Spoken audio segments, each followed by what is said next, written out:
Wang Suizhen had taken care of her bedridden husband for over 20 years. On the day he regained the ability to take care of himself, she closed down her survival lifeline, a small fried snack stall.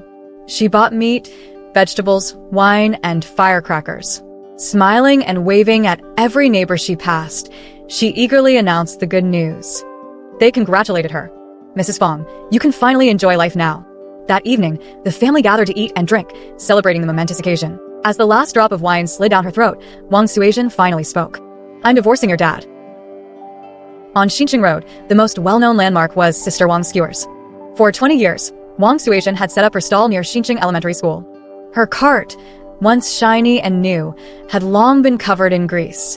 She wrapped the handle in colorful electrical tape, giving it an odd, mismatched appearance.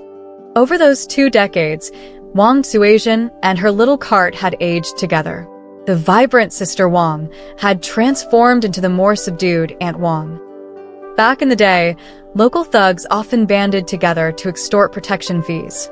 Whether it was a burly butcher or a small shopkeeper with some connections, most chose to pay up for peace. But not Wang Suizhen. Hands on her hips, she wasn't afraid to hurl insults at the gangsters. When they pushed their luck, she grabbed a ladle of hot oil and splashed it toward the ground, sending up a cloud of smoke and silencing the commotion. The scalding oil singed the pavement, lightly spattering their shoes but never truly harming anyone. From south to north, east to west, count all the shops and stalls on Xinqing Road, she barked. If you manage to collect money from them, that's your business.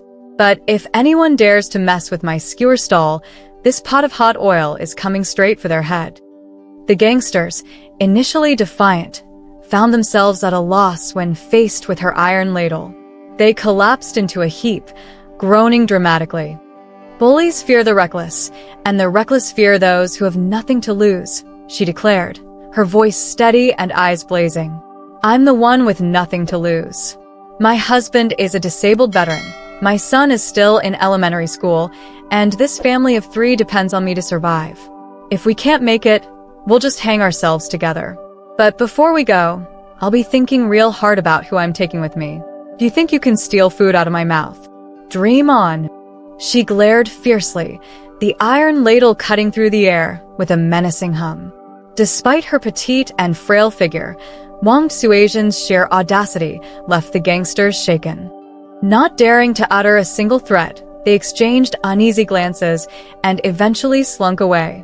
That day, Wang Suizhen became a legend. Everyone knew better than to mess with the skewer vendor outside Xinqing Elementary. But the respect she commanded wasn't just because of her fearless demeanor. It was because her boldness had earned the entire street a measure of peace.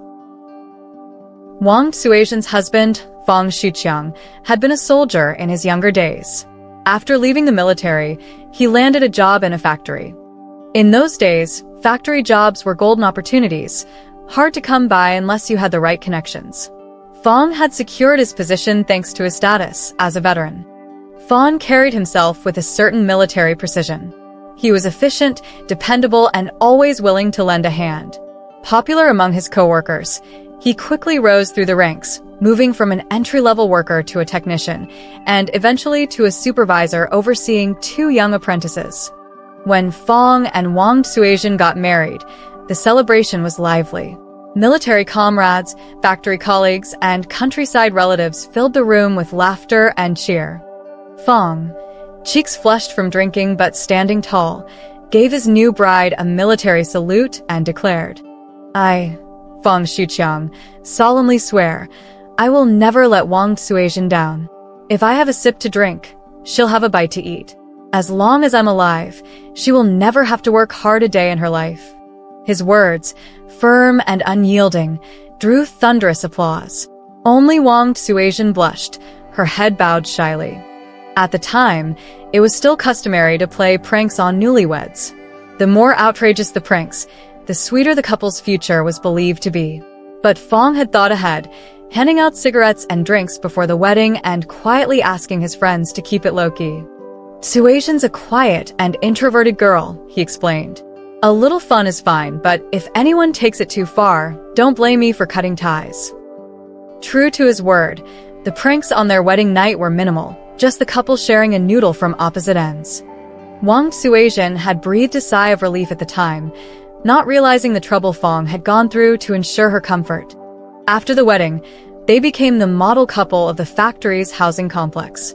It wasn't uncommon to see Fong pedaling his big bicycle with Wang Suizhen sitting behind him, her polka-dot dress fluttering as she hopped off gracefully, her light steps as carefree as a butterfly landing on the ground, and in Fong's heart. Wang Suizhen loved music. One time, Fong worked extra hours for 2 months to save up for a cassette player. The first time she played it, her neighbors knocked on the door, playfully teasing her. "Quick, bring me a jar. I need to borrow some vinegar." At first, Wang Suizhen didn't understand, rushing out with a clay jar and asking anxiously, "What do you need it for?" The neighbors burst into laughter, handing her a bunch of scallions or peppers as a peace offering. "Your singing's so sweet. We're all getting jealous." Blushing furiously, she retreated behind the door, only to shout back moments later, "Thank you for the veggies." Beautiful. That was how Fong described those days. Coming home from work to find a warm meal waiting, sometimes with his 2 apprentices joining in, they'd eat to the sound of music or the hum of the TV. After the meal, the apprentices would help clean up, quick and efficient. When the house finally quieted down, Fong and Wang Suizhen would hold each other close and dance. He didn't know much about dancing, just the bits she'd picked up from TV, but he followed her lead, counting steps and occasionally spinning her around. By the time they collapsed in bed, exhausted, Fong could only sigh with contentment. Beautiful. When Wang Suizhen became pregnant, the joy was short-lived. Severe morning sickness nearly took her life. As her pregnancy progressed, her limbs swelled alarmingly. Her feet, once size 36, couldn't even fit into Fong's shoes. Pressing a finger into her calf left a deep, lingering indentation. Fong was beside himself with worry, running around to try every folk remedy he could find. Clay packs for her legs, honey water for her stomach. He tried them all, but nothing seemed to work. One evening, he knelt by her side, his hand resting gently on her swollen belly. His eyes red, he whispered, Maybe we shouldn't have this baby. There are so many kids in orphanages. We could adopt one who's meant to be with us." Strangely enough, from that moment on, the baby seemed to settle down. The rest of the pregnancy went smoothly, and the child was born without further complications. The neighbors were convinced. Fong's words must have been blessed by the gods. When did life start getting so hard? Just the day before, the Fong family was admired by everyone. Then, with a single crash, misfortune struck, catching them completely off guard and leaving them no time to react. It was a scorching summer day. 6-year-old Fong Zhuo was playing with the other kids in the Tongzilu communal housing. He was their leader, not because he was the smartest or fastest, but because he was Old Fong's son. Old Fong had a knack for crafting toys for the kids. With a small scrap of wood and a single nail, he'd whip up toy guns or slingshots, bringing endless joy to the little ones. But that day was different. The heat was oppressive, so stifling that even Fong Zhuo felt too drained to run around. The same uneasy heat settled over Wang Suizhen, making her restless. Then came the knock at the door. It was Granny Wei from upstairs, breathless and trembling. Her son worked with Old Fong at the factory, and her family was the only one in the building with a phone. Granny Wei nearly tumbled down the stairs in her rush. By the time she reached Wang Suizhen's door, she collapsed in a heap, unable to get up. Suizhen hurried to help her, but no matter how hard she tried, the old woman wouldn't budge. "Don't bother with me. Get to the hospital. Municipal hospital or third hospital. Your old Fong's had an accident," the old woman stammered. Suizhen could hardly remember what happened next. She calmly thanked Granny Wei, locked the door, and grabbed her keys and savings passbook. Then she called her son, who was resting in the shade. Normally, she struggled to ride Old Fong's clunky 28-inch flying pigeon bicycle and often argued for a smaller, more manageable one. But that day, she pedaled steadily and furiously, with Shua gripping her waist from the back seat, silent as could be.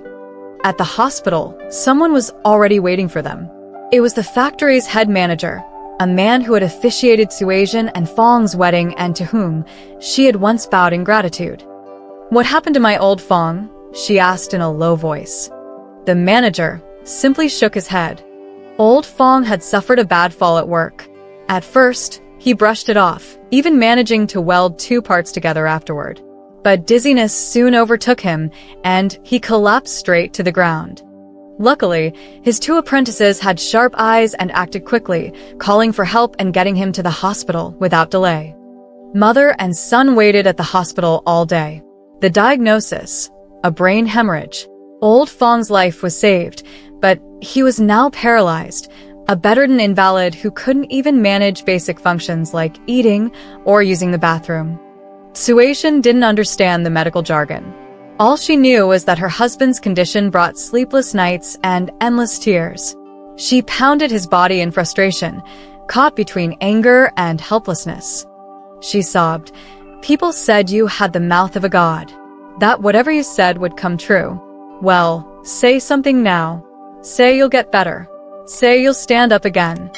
On the bed, Fong's mouth opened and closed desperately, but the sounds were incoherent. A thread of drool trickled down his chin. Suasian wiped it away and hugged his arm, weeping silently. Fong himself had considered ending his life, but as a paralyzed man, he was incapable of following through. All his attempts only left him more exhausted. Eventually, Suasian discovered his intentions. She slapped him across the face so hard that his crooked mouth twisted further. "Do you think I'm the kind of person to give up?" she yelled. "I'm a wicked demon, a snake that eats its prey whole. My husband ends up in the hospital, and I'm supposed to just let him die? Is that what you want? You want the whole world to laugh at me? Call me a heartless witch who drove her own husband to his death." Her voice cracked as she continued. "Fine, go ahead and die. But if you die today, tomorrow I'll strangle Fong Zhua. I'll burn your mother to ashes. Then I'll bash my own head on your family's grave, so the whole Fong clan dies clean and tidy. Is that what you want?" Old Fong couldn't speak, but he knew these were words born of anger. He cried silently, tears streaming uncontrollably. Suasian softened, wiping away his tears and stroking his face. "Don't think about dying anymore. We'll all live. I don't believe that just because we're alive, we'll starve to death. Okay." With difficulty, Old Fong nodded. It was the year 1998. Old Fong's injury was classified as a workplace accident. They received compensation to cover medical bills and a modest settlement. But the hospital was a money pit: follow-up visits, therapy sessions, nutrition costs. Soon, even that money ran dry. Suasian stashed away the largest portion in a fixed deposit, earmarked for Fong Zhua's future college expenses. Nobody was allowed to touch it. The rest she split into two parts, one for Fong's rehabilitation, the other as seed money for a small business venture. Old Fong, aware of the family's dire situation, initially refused rehab. Even when forced to go, he wouldn't cooperate.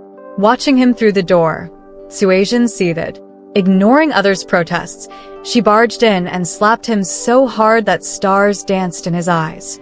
"What kind of act is this?" she shouted. "If you don't want to do rehab, get out.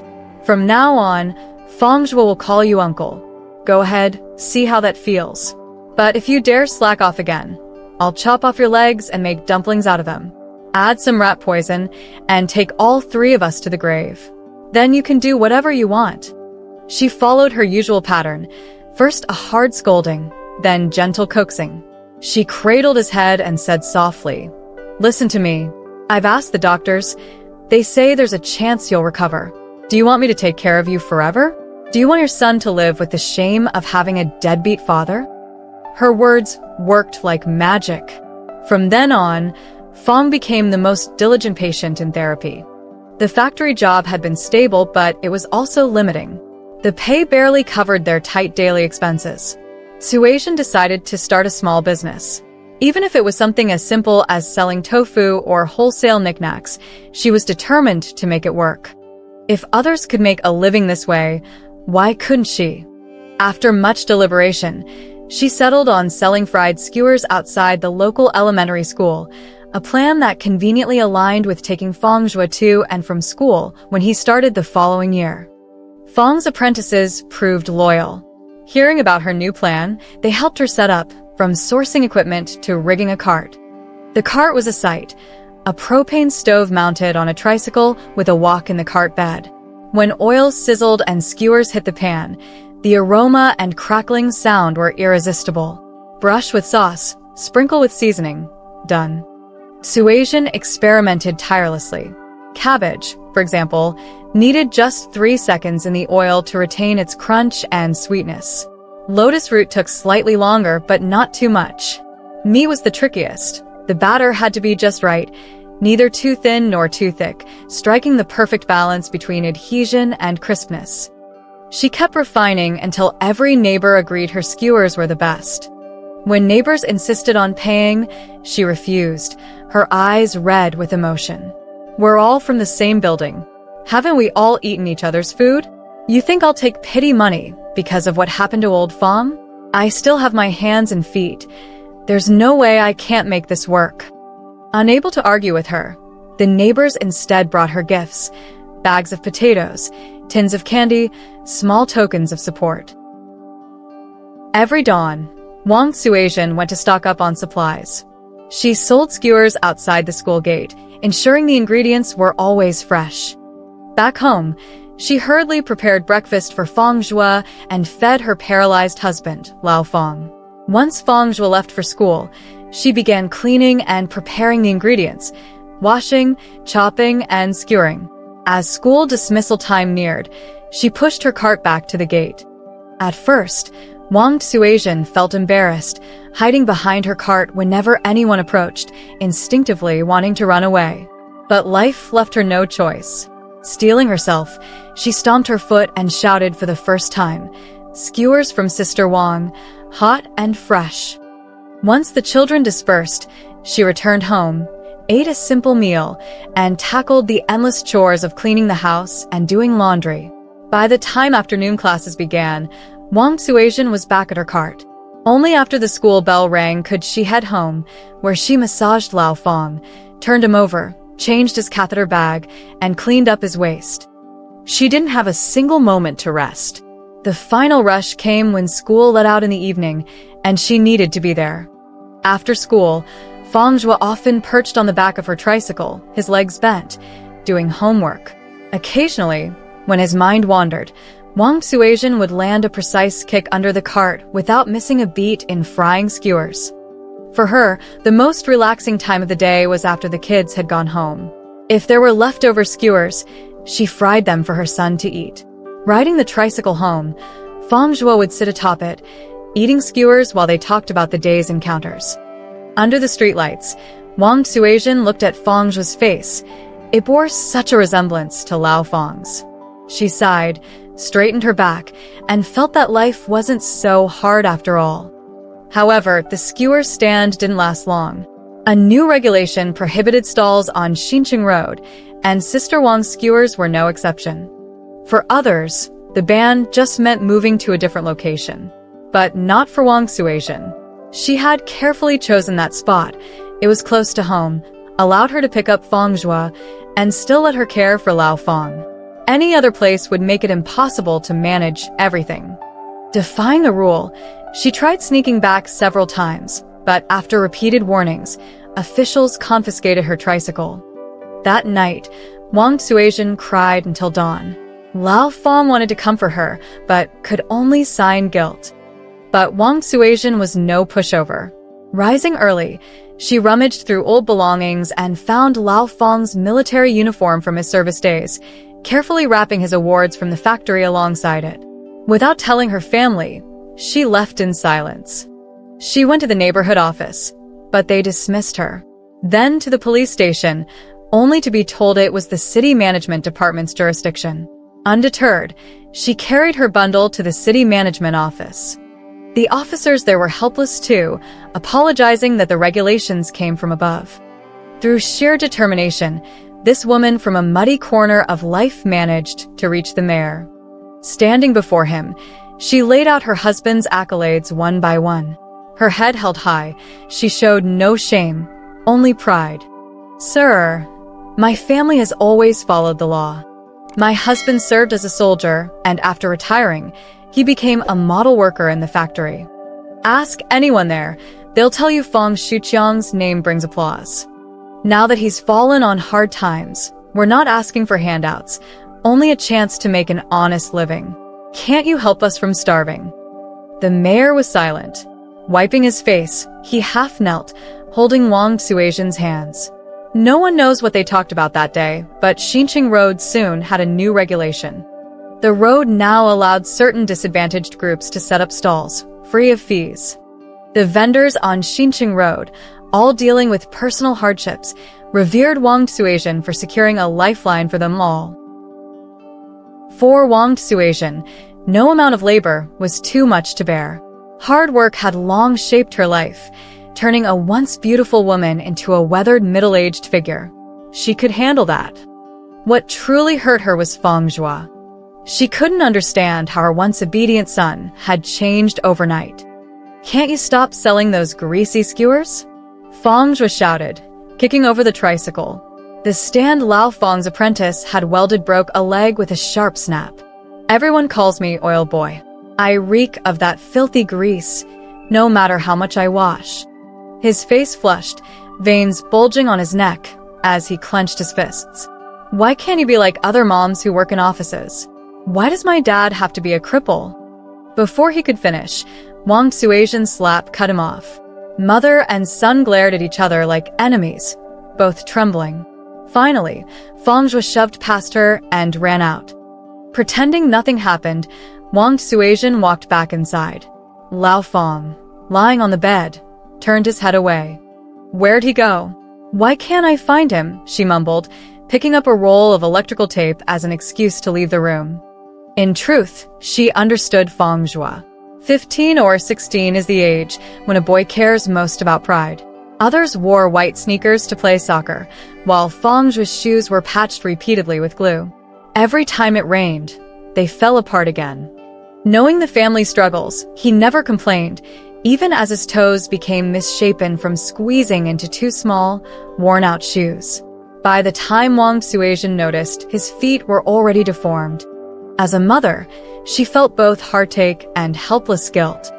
She patched the cart with colorful tape, but the rift in their relationship remained. From Feng Zhua's first year in high school to his last, their communication dwindled to almost nothing. Wang Xuejian could count their conversations on her fingers.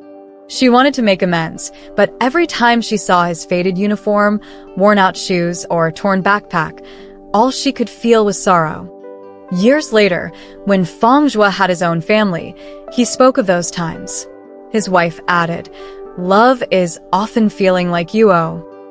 Though Wang Xuejian didn't like her daughter-in-law much, she thought those words rang true. Feng Zhua excelled academically. When his scores came out, congratulations flooded their home. Everyone praised him as the small-town phoenix soaring high, the family's pride.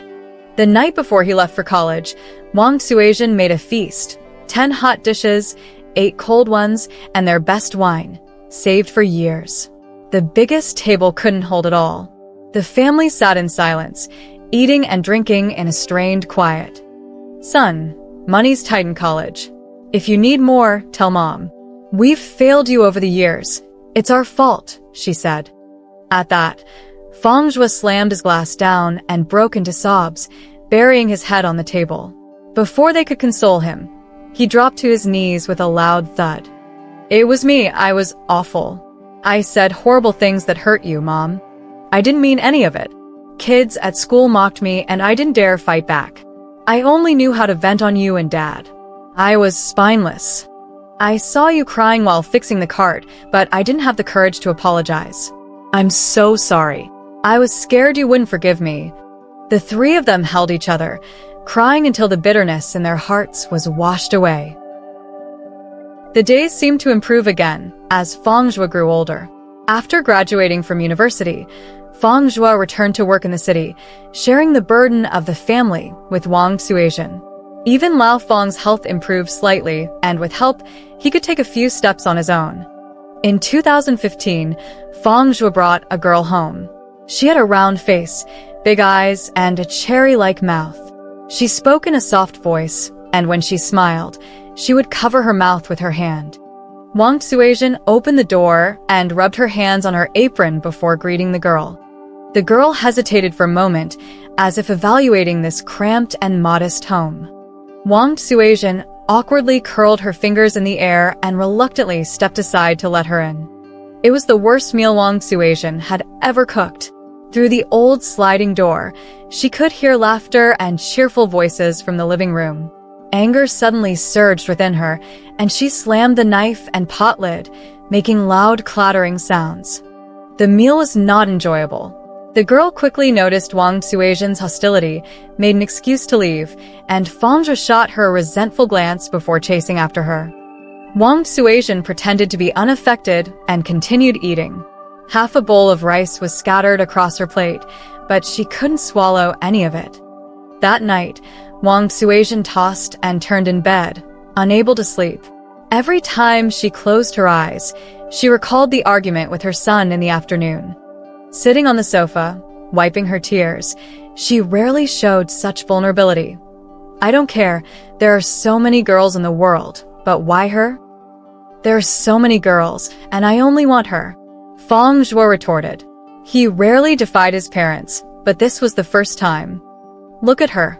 She's clearly a pampered young lady, not the type to manage a household. How will she take care of you? How will she take care of this family?" Fang Zhuo, unable to change his mother's mind, angrily muttered, "I'm going to marry her no matter what." Lao Fang noticed Wang Suizhen's troubled sleep and gently patted her back from behind, calming her down. She remembered the last thing Fang Zhuo had said to her before leaving in the afternoon. "Why should she take care of me? I want to marry Yuan Yuan to give her a good life. As long as I'm here, I won't let Yuan Yuan suffer."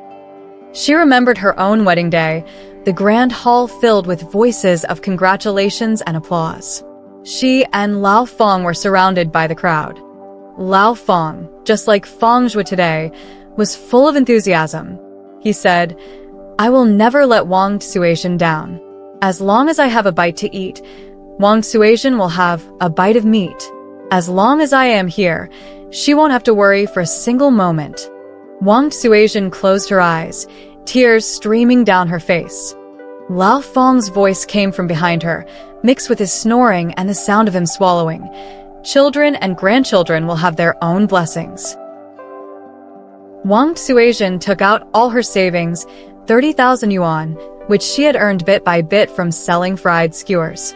That 30,000 became the down payment for a house in the city center, and by the end of the year, her 2 children got married. Wang Suizhen still didn't like Yuan Yuan. Whether it was her way of dressing or speaking, she always found something to criticize. On the morning of the wedding, the two of them even argued over which veil to wear, forcing Fang Zhuo to try to smooth things over with both sides. At the banquet, Fang Zhuo stood on stage, holding Yuan Yuan's hand.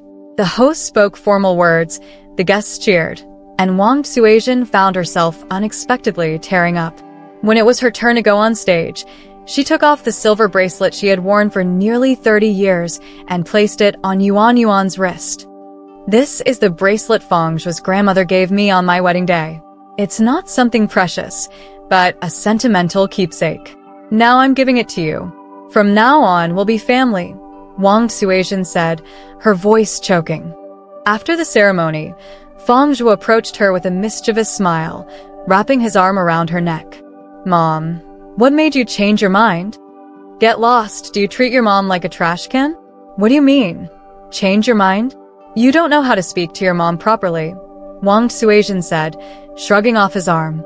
There were some things she couldn't say, and Wang Suizhen felt a bit aggrieved. Lao Fang was a good man and cared for others, but even after marrying him, Wang Suizhen didn't enjoy much of the blessings. Since Lao Fong became paralyzed, she had to be both father and mother, earning money for 3 people and taking care of the household, including taking Lao Fong to rehabilitation. Everyone praised Wang Suizhen for being a good person. Lao Fong had been bedridden for almost 20 years, but he never developed a bedsore. A paralyzed person can't take care of themselves, but Lao Fong was always clean, smelling like washing powder. Wang Suizhen used to love listening to music and dancing, but she hadn't heard music in many years. In the past, she worked in administration, and her delicate hands were always admired by others. Now, those hands had become rough and cracked, always wrapped in medical tape, bleeding when the seasons changed. When she first started selling skewers, she was clumsy and spilled a pot of boiling oil on her hand. She didn't want to go to the hospital, so she squatted in the yard, constantly rinsing it with cold water, sprinkling salt and sugar, trying every folk remedy she could think of, but nothing eased the excruciating pain. It was a neighbor who saw her and, feeling sorry for her, brought over a tube of burn ointment. Wang Suizhen had once been timid, afraid to even speak loudly to bad people. But now she dared to curse at a group of troublemakers on her own, and everyone praised her for being strong and courageous. No one could see the trembling legs behind the cart. How could she not be afraid? But forced into this situation, she had no choice but to hold on. After enduring all the hardships, just as things were beginning to get better, Yuan appeared.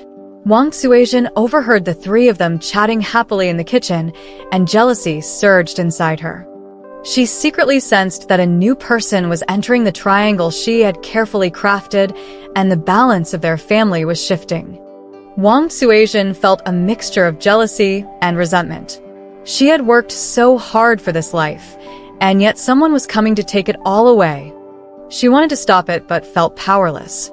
She didn't know how to express her emotions, so she let them take over, turning her into a bomb, uncontrollably exploding and disturbing everyone.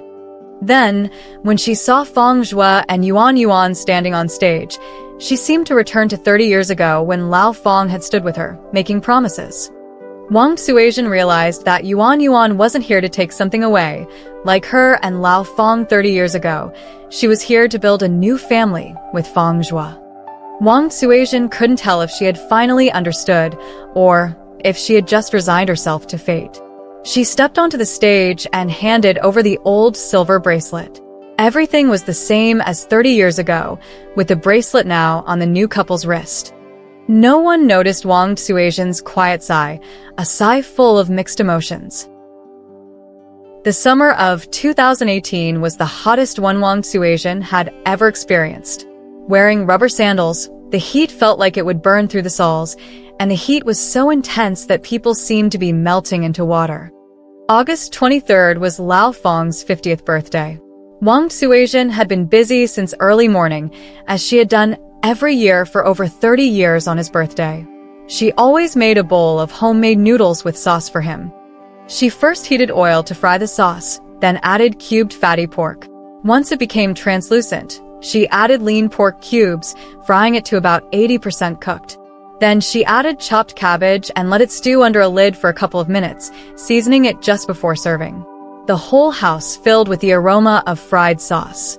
The noodles also had a special touch. Wang Suizhen made them herself, with skillful hands.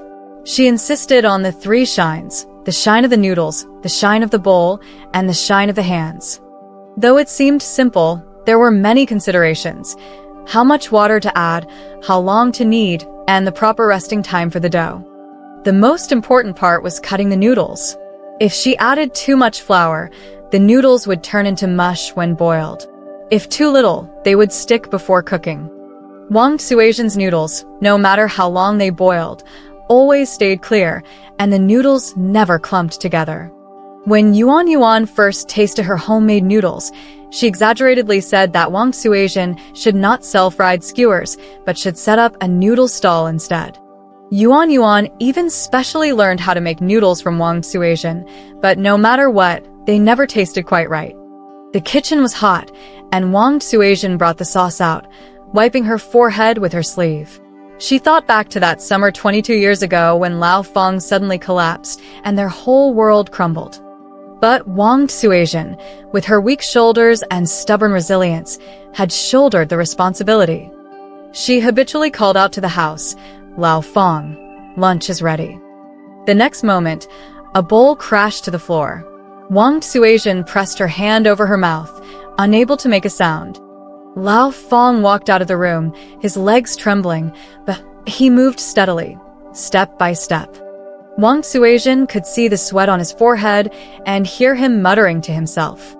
Feng Zhuo stood behind Lao Feng, just like how his father had once stood behind him when he was learning to walk.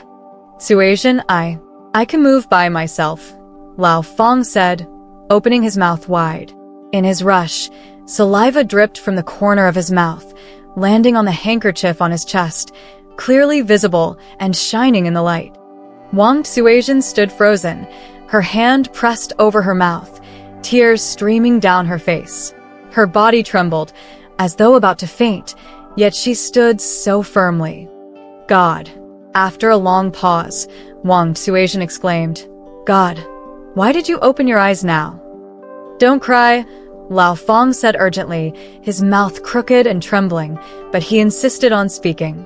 "Suizhen, don't cry, I'm better now. I can take care of you from now on. Don't cry." "I kept it from you because I wanted to surprise you. I was afraid you'd be disappointed if I told you too early. Suizhen, don't cry." For the first time, Wang Suizhen's handmade noodles turned into a paste, and half a pot of white noodles was poured down the drain. "I won't eat this. I'll go buy some ingredients. We'll eat better as a family of 4. Wang Suizhen wiped her tears and smiled as she walked out. She rode her little tricycle, which had been with her for decades, turned into the scrap station, and traded it along with a small iron rack for 50 yuan. She went to the market, turning that 50 yuan into tender ribs. Wang Suizhen bought chicken, duck, fish, and shrimp, her hands full with bags. She smiled at every passerby, proudly sharing the good news. She received blessings and returned the smile, ending with the same phrase, "Yes, Lao Feng is better." The building rang with the sound of firecrackers, popping continuously. Wang Suizhen stood upstairs, scattering candy down to the children, who rushed to grab it with their little bottoms sticking out. She took out the aged wine saved for Feng Zhuo's full moon celebration and poured herself a glass first, tilting her head to finish it. The family gathered around, exchanging toasts, and even Lao Feng drank quite a bit. He said, "Suizhen, you've worked so hard all these years. I've burdened you. From now on, it should be your turn to enjoy life, and I'll take care of you." Feng Zhuo raised his glass, clinking it with his father's. The wine spilled onto the food, forming a thin, colorful oil sheen that exploded into the dish. "Mom, from now on, it's all good days. You and Dad should just enjoy yourselves, go dance, play chess, and when we have time, Yuan and I will take you both on trips. In a couple of years, when Yuan and I have a baby, you can hold your grandchild, and we'll enjoy 3 generations under one roof." Wang Suizhen didn't raise her glass. She took a large bite of food, choking so much that tears almost spilled. She pounded her chest and swallowed, taking a long time before speaking. "Old Feng, let's get a divorce." That night, Feng Zhuo flipped the table. The food and drinks mixed into a mess, and the 20-something-year-old son cried loudly, his nose running and tears pouring. "Since I was young, people laughed at me, saying my mom sells fried skewers and my dad's a paralyzed man. I couldn't argue with them, so I just focused on studying and trying to escape. Now that life is finally getting better, I'm married, my dad can take care of himself, and in a couple of years, you'll be a grandmother. But why, at this time, do you want a divorce? You can't stand to see our family happy, can you?" Feng Zhuo railed against her. Lao Feng, unable to sit or stand, trembled. Wang Suizhen sat amidst the wreckage, unmoving like a mountain in the storm. Yuan slammed her hand on the table to stop Feng Zhuo, dragging him away like a dead dog. The old building had poor soundproofing, and Wang Suizhen could hear her son's complaints from downstairs. "Stop talking," Yuan advised.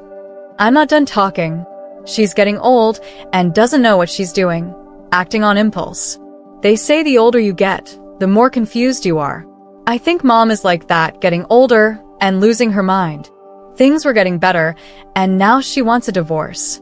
A nearly 60-year-old woman divorcing. It's just for people to laugh at. I think she just doesn't want me to live well. When I was in school, the school fee was 30 yuan and I didn't dare ask her for it. I had to run errands for my classmates and work on homework just to make up that 30. Do you know what my classmates called me? They called me the chief eunuch of the inner palace. That's how they saw me. Just a eunuch, bowing and scraping for 30 yuan, just to be humiliated. You know how much my dad's rehab cost? He was at a private rehab center, 200 yuan a day. My dad spent over 20 years going through rehab, from being paralyzed to speaking, and now to taking care of himself. 20 years of rehab. And now he's doing better, and she wants a divorce? What was all the suffering I went through for? Fangzhua, Yuan shouted, cutting off his words. When will you start caring for your mother? Isn't that enough? I never dared ask for money. Even when I could have gone for further studies, I didn't, because I wanted to stay home and help her, not let her struggle so much. Isn't that enough? He retorted. Their argument faded into the distance as Wang Suizhen quietly stood up amidst the chaos. She picked up the fallen table, knelt down, and began cleaning up the mess. The remaining half glass of wine went down her throat, and she squeezed out a single sound from her throat, kneeling in the dirt. The light from the lamp above her shone on her, like a holy light upon a goddess. She turned to look at her now self-sufficient husband, speaking with a tipsy voice. Lao Feng, we can't go on like this anymore. At the end of the year, Wang Suizhen got a divorce. The staff at the Civil Affairs Bureau repeatedly checked their documents, and the young woman tilted her head and asked, "Are you sure?" Lao Feng lowered his head and remained silent, but Wang Suizhen spoke first. "I'm sure." After the seal was stamped, the red book was exchanged for a green one. Wang Suizhen let out a long breath. After leaving the Civil Affairs Bureau, Lao Feng, still speaking haltingly, opened his mouth. He was still not very fluent, and when he got anxious, he would drool. But there were things he needed to say, things that had been bottled up inside him. "In this life, I've wronged you. I didn't let you live a good life, and I've dragged you down. Forget what I said that day, I didn't mean it." Wang Suizhen shook her head and didn't say anything. Some things she had already said long ago, and repeating them now would just be the same old words, meaningless. She didn't linger, as she needed to catch the evening bus. She had booked a ticket to Tibet. Wang Suizhen didn't believe in these things, in the saving gods and bodhisattvas. If they truly existed, why didn't they help her during the hardest times of her life, when she begged over and over? She only believed in herself. But still, she decided to go and see for herself. She believed in herself, and there were some things she needed to see with her own eyes in order to make a judgment. At first, she thought she would go to the station alone, but downstairs, she saw a familiar car. It was Fangzhua's car. Earlier that year, Wang Suizhen had scraped together 100,000 yuan to buy them a new car. In the past, Fangzhua always said he would take her on a picnic or a road trip, but it never happened. She had barely even been in the car. Wang Suizhen didn't refuse. She had long passed that awkward stage. She got in the car, buckled her seatbelt, and they sat in silence, like the days when Fangzhua was in high school. As they neared the station, Wang Suizhen felt more and more parched. She wanted to say something, tell him to cherish Yuan, take care of his health, and look after Lao Feng.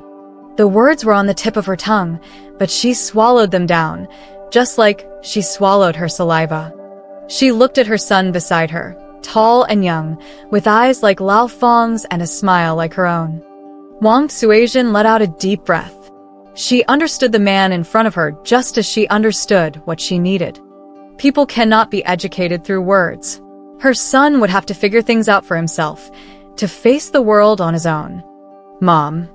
Just as Wang Suizhen was about to enter the station, Fangzhua spoke, sounding like that summer when he was 18, setting aside his pride.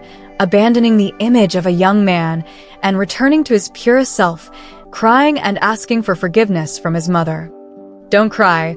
Wang Suizhen didn't get any closer. They were separated by the crowd. You're all grown up now. Don't cry. I was wrong, Mom. I was too selfish. Please don't be angry with me. Wang Suizhen remained calm, a different aura now surrounding her, no longer the young woman full of awkwardness or the brashness from difficult years. She had become composed and gentle. She was like a Buddha, gazing at her son. Silly son, there's no overnight grudge between mother and child. She waved her hand. Go back and live well with Yuan Yuan. Without hesitation, Wang Suizhen turned around, passed through the ticket check, went through security, and entered the station without looking back. Fang Zhuo stood there, watching his mother's back. Did his mother watch his back like this in the past? Fang Zhuo wondered. He felt uneasy, as if the gate was a barrier, and once his mother passed through it, she would no longer be his mother. He wanted to stop her, either by begging or throwing a tantrum, trying to keep her from leaving. But he remembered Yuan Yuan's words. She's your mom and your dad's wife. Everyone else calls her Old Fang's wife. She's spent her whole life sacrificing for you and your father. Why can't she be Wang Suizhen for once? Fang Zhuo suppressed the desire deep inside him, watching his mother's back as he silently muttered, Go be Wang Suizhen. Go. Wang Suizhen had a secret she never told anyone. She was actually afraid of Yuan Yuan. Yuan Yuan was highly educated, had a good job, and her parents were open-minded.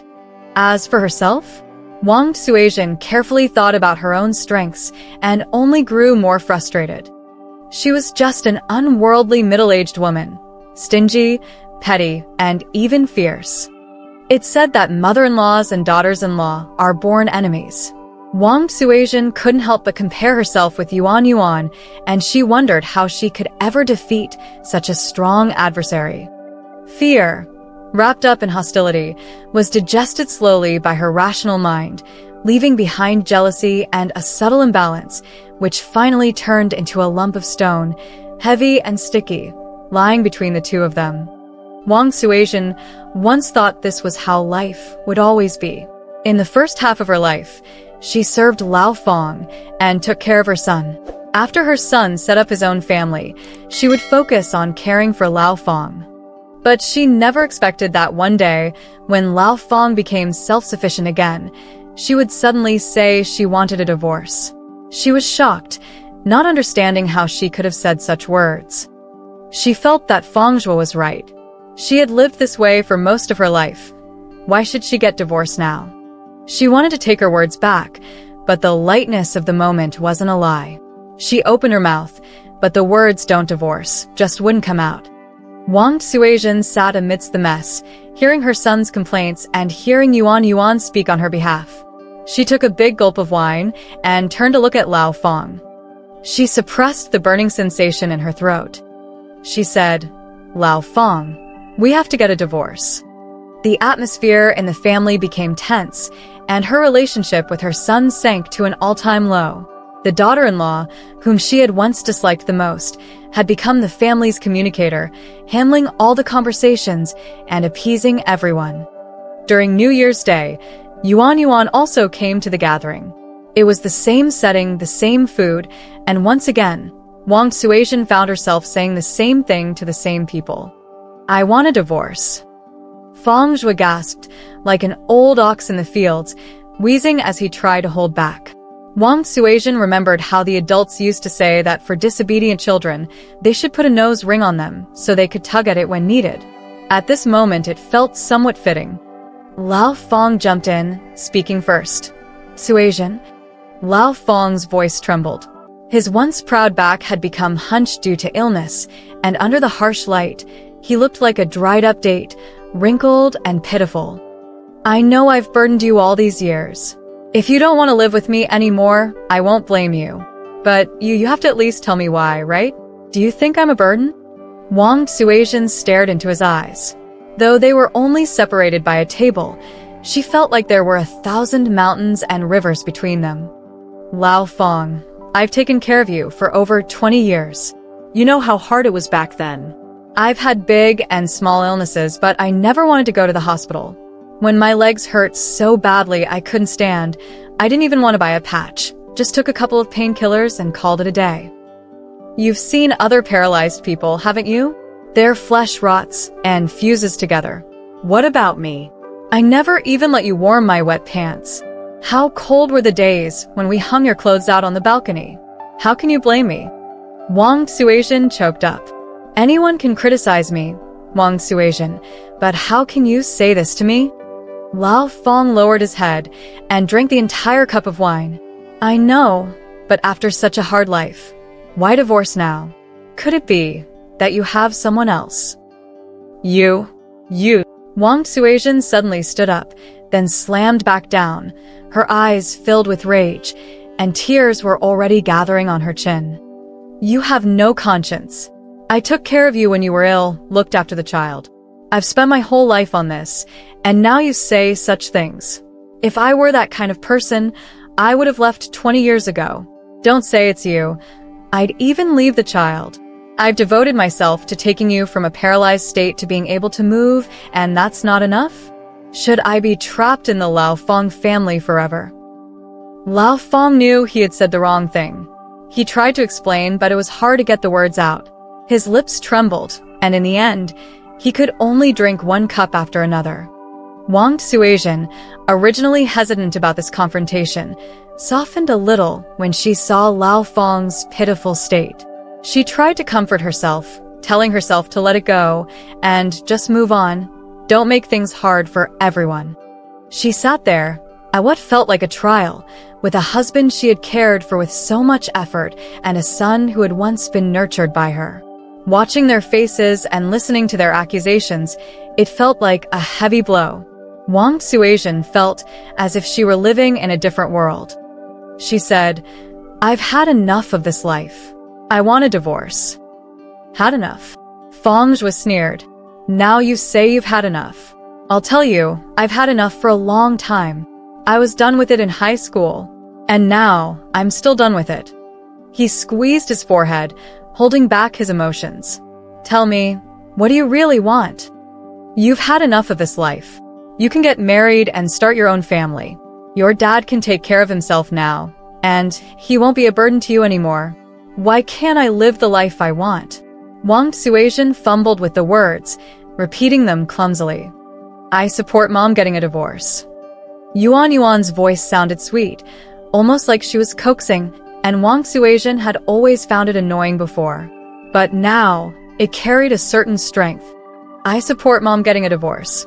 Yuan repeated. Fong Zhua didn't expect his wife to turn against him at such a crucial moment. His face turned red with frustration as he stammered, unable to say a complete sentence.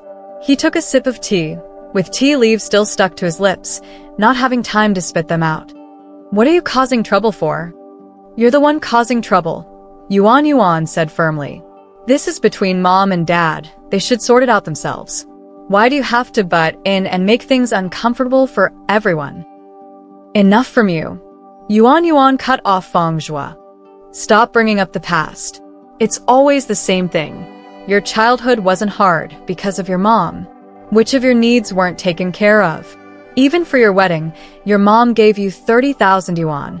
Do you think 30,000 fell from the sky? It was your mom who worked hard to save it. If it weren't for your mom, your dad might have been gone long ago. Who else would have taken care of him with such attention? Would you have been okay if your mom had walked away back then and never looked back at your dad? Fong Zhua held his head high, blinking at the lights. His chest heaved, but he couldn't speak a word. You were bullied in school? That was because of those little brats with no manners, who prey on the weak and fear the strong. How's that related to your mom? We all know you suffered, and we feel for you. But didn't your mom suffer too? A woman making a living outside, supporting 2 men, and also covering your dad's rehabilitation costs. She suffered more than anyone. And now that she can finally enjoy life, you still want to stir things up? Fong Zhua protested. That's for you. Yuan's voice grew sharp with emotion. You think that's enjoyment, But your mom doesn't think so. Your mom spent her whole life serving you and your dad. Whoever asked her what kind of life she wanted? You got to study what you liked, then got married to the one you loved. You and I plan to travel and enjoy the future. But what about your mom? Have you ever thought about what kind of life she wanted? You're too self-centered. You love her in such a superficial way. You don't understand her sadness, you don't care about her thoughts, and you're not willing to give her what she truly wants. It seems like you're begging her not to leave, but the truth is, she's the one who has been holding the family together all these years. In the past, Yuan was always cheerful and easygoing, but this was the first time she scolded Fangzhe so sternly, in front of everyone. Why does she have to divorce to live the life she wants? Fangzhe said stubbornly, avoiding Yuan's gaze. Yes, Yuan answered decisively. She has to divorce. She needs that certificate to make the break, to have the freedom of spirit. Your mom has been the wife of the Fang family for half her life, and the mother of you, Fangzhe, for half her life. Isn't it time she becomes just Wang Suasian again? Silence. No one spoke. Only the sound of Wang Suasian's quiet sobbing could be heard. In the past, Wang Suasian had been numb to everything, accepting what others said. When they said that mothers-in-law and daughters-in-law are enemies by nature, she imagined Yuan as the enemy. She had always thought of Yuan, who entered the family, as a woman who would steal her son away. But this time, for the first time, Wang Suasian and Yuan stood on the same side. They were both women, both daughters-in-law, and would both become mothers someday. Wang Suasian didn't understand the concepts of spirit or freedom. She was simply instinctively drawn to Yuan. The night before the divorce, they laid on the same bed, shedding their social roles. Yuan touched her belly, wrinkled from giving birth and worn down by hard work, and asked the question that had been on her mind. Mom, why did you stay back then? What? Wang Suasian didn't understand, turning her head to look at Yuan. Why didn't you divorce Dad back then?